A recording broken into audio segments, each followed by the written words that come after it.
Hey kids!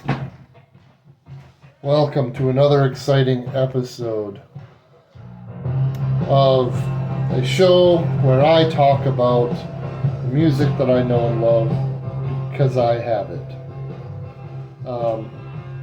Today I'm talking about an album I own called Four-Way Street by Crosby, Stills, and Nash. These are four guys who were in some pretty successful bands, but all those bands had the good sense to give them the boot.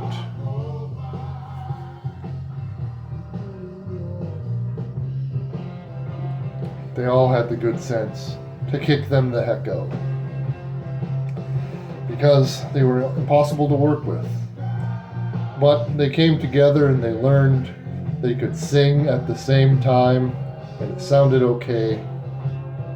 And I probably wouldn't have purchased this record later on. It's not a bad album. I mean, it's one that I have hanged on to, that I will probably continue to hang on to. Yeah. Band is all playing guitar and all singing. Nobody can be bothered to handle the low end or the percussion. Like, come on, guys. Can't all be the leader. But they're like, I write songs. And they were overrated and people purchased the records. I didn't do my homework, so I'm not going to get all of the facts correct. But this one came out early 70s. I wanted to say 1970, but I'm sure that's wrong. I don't know which year it came out. It was one of the earlier ones. CSN were together off and on throughout the years, for decades, I suppose. David Crosby, at the time of this video, he died a couple years ago. He was a fun character because the Vatican voted his solo album as great, put it on their list of important albums. Like, really? And it was his solo album? Oh, there they are. 3 of them. Yep. So half of this band were the less important guys in the band Buffalo Springfield, the Canadian one. And the other half, Graham Nash was in a band, I think, called the Hollies from England. And he had gone out with Joni Mitchell, who super talented musician. And I think so had David Crosby at one point. He's a nightmare of a person. For some reason, the musician Melissa Etheridge wanted his sperm to have a baby with her partner. I don't know, like, did she like him? Did she like his music? Is that what it was about? Like, he's such famous for being an asshole. I mean, in his words, that's why he was ousted from the Byrds. He was the most fun one. He was fun on Twitter back when David Crosby was alive and Twitter was alive. And, he used to like to... He messed up his nose doing so much cocaine, so he started smoking cocaine. And I guess for some reason these guys tolerated it. They were probably all doing it too. I don't know.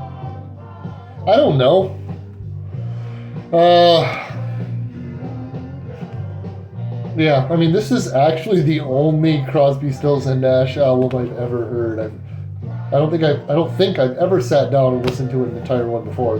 It's certainly the only one I own in my collection. Oh, did I say 1970? It was recorded in 1970. Came out in 71, I suppose. So this probably was like their, what, third album or something? I mean, they hadn't been together very long at this point. Was there already a young one? Let me just get one thing out there. I think this is important for me to talk about since I'm making a lot of videos about my musical taste.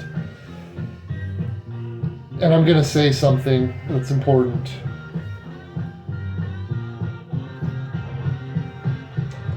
I don't care for Neil Young. I've heard some stuff that's good. You can never completely write off anybody and say everything they've done is awful. I mean, I like the song Harvest, and I like the song Harvest Moon. So, I mean, if he has a song with the word harvest in the title, I will enjoy it. But other than that, I don't know. Like, his voice kind of bugged me, and like... And he... I'm not going to get into the politics thing. I don't want to talk politics. I don't like politics. I don't consider myself very political. Well, I mean, I don't know. Should we talk about, like, what's on this a little bit? So, the two Crosby, Stills, and Nash songs that I really liked were Teach the Children and Our House. They're, like, such catchy pop songs. You know, I'm kind of a sucker for that stuff sometimes. And,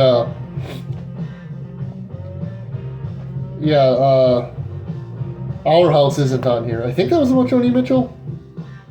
Maybe not. Actually, could easily be about somebody else. I don't know. I don't know these guys. I confess, I have never met any one of them. I know you probably think, like, I'm talking about their album, I'm probably chummy with these guys. Believe it or not, no, I haven't met them. They're strangers to me. But I've heard their songs.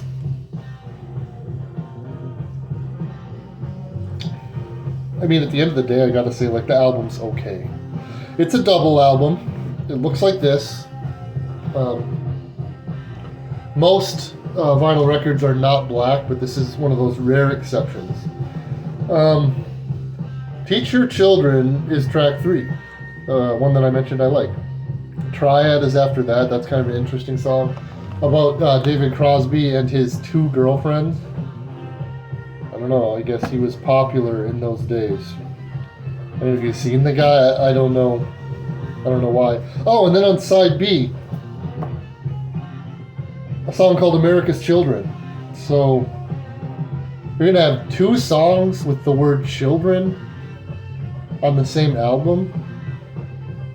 Both on the first disc. Like, is that okay?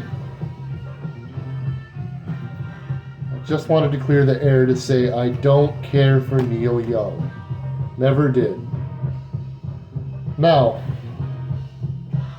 I'm completely ignorant to be saying something like that. Because, okay, I guess I've heard one album. I've listened to one album. I think I've heard Harvest front to back. And it wasn't that bad. But he just kind of bugs me. I mean, he's got that quavery singing voice, and it turns me right off. It's not for me. I'm not saying that Neil Young is bad. I'm just saying that he's no good. David Crosby was fun because he was never one to pull punches. You could say whatever. You know, most celebrities are like, oh, it was great to work with this person. Just a pleasure. But David Crosby did not mind talking smack about people. I don't know, he had no reservations about it. One of those people. And, well, this isn't that bad, but he did say on Mark Maron's podcast that Neil Young was never really part of the band, in reference to Crosby, Stills, and Nash. You know, I always think of these guys as strumming acoustic guitars, but the song I'm listening to right now, and maybe you're listening to, depending on how it comes through on the video, I don't know, I'm not going to watch it back, I'm not going to try and find out. It's all this like jammy electric type stuff. This track is super long, annoyingly so. I talk about this sometimes. I get annoyed by long songs. I'm not one for long songs. But it depends. Just these long extended jams, like, I don't do drugs. Not that there's anything wrong with that. I just can't get into these long guitar solos like I'm listening to now. It's just really annoying. It's an okay album. It's one that I could part with. I probably won't. I bought this for... Is that in focus? Hold on. $2.25 at Down in the Valley. I recently talked about one that I bought there. There was this trip that I did way back in 2010, and I recently talked about it in my video for Cass Elliott's Make Your Own Kind of Music, where I bought a handful of records. They were all $2.25, I think. I think everything was at that time. I mean, that was 14 years ago at the time I'm recording this one, and prices have changed pretty drastically since then. I mean, it's not in fantastic condition. The records are in decent shape. The jacket, though, and the sleeve are, I mean, I don't know how well you can tell, but it's worn. You know, you can see the record worn in there, the shape. It's not so fresh, but I don't get hung up on that. I don't care so much if the packaging's a little damaged, even if the record's a little damaged. I like it to be in good shape, but I don't need that, you know? What do you think of Crosby, Stills, and Nash? I don't want to know what you think about Neil Young. I'm sorry, I don't. I'm not interested.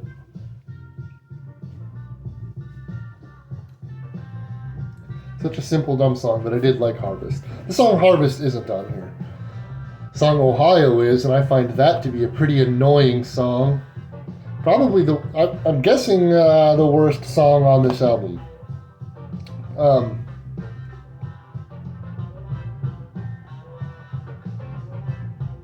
The other one that he does, one of the other songs that he does on it is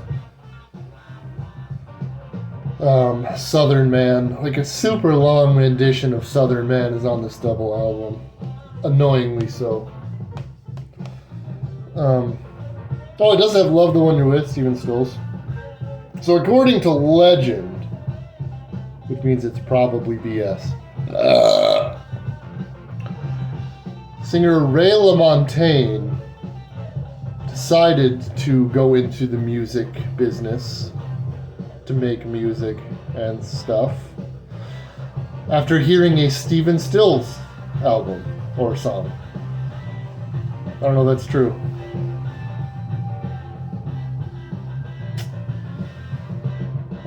This is probably the only video I'll make where I talk about Crosby, Stills, and Nash. And I say this kind of crap a lot in the videos I do, and I always say, like, maybe, you know, never say never. I don't know for sure. Who knows? Maybe I'll buy another one of their albums. They're not bad. This is just one of that 70s stuff. I have so much 70s music. I mean, albums were a big deal back then. Probably most of my used albums are from the 70s. Although I'm not sure that's true. I've actually bought a lot that were new. I think I almost like used records better than new. Well, I take it back. That's not exactly true. So this disc is in pretty good condition. You can't tell from this video, but it is. A little dirty, because that's the kind of care I take of my albums. Let's see. I don't think there's anything fun on the inside. But it is the... Oh, okay. It is the gatefold like I showed earlier. But, I think there's a lyrics sheet here.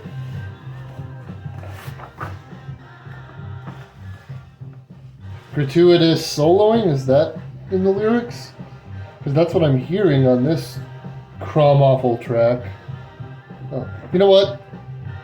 let's have a little bit of dead space in this video because I think I want to remedy this. I'm sure it's almost over, but I don't know that I can take any more of this noodling.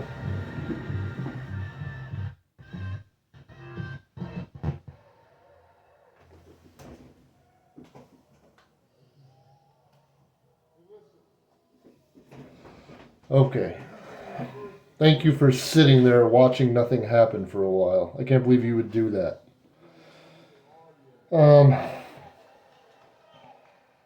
Recorded at the Fillmore East in New York, June 2nd through the 7th, 1970. Chicago Forum. Okay, so it's a compilation of live tracks.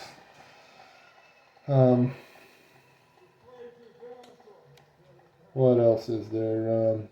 I already talked about the 2 long tracks on the album. The other ones are a little more song-lengthed. And they do have a rhythm section. I mean, I don't know if you can hear what's going on as I talk, but they do have a bassist and a drummer.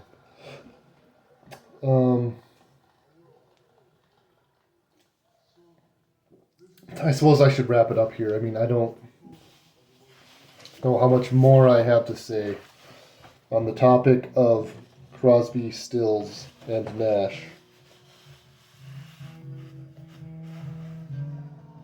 But if you've watched to this far, as you know, you're not going to be surprised to find I don't own any Neil Young albums. I've heard Harvest. I had a digital copy. I've never rightly owned any Neil Young albums. And I don't think that's going to happen.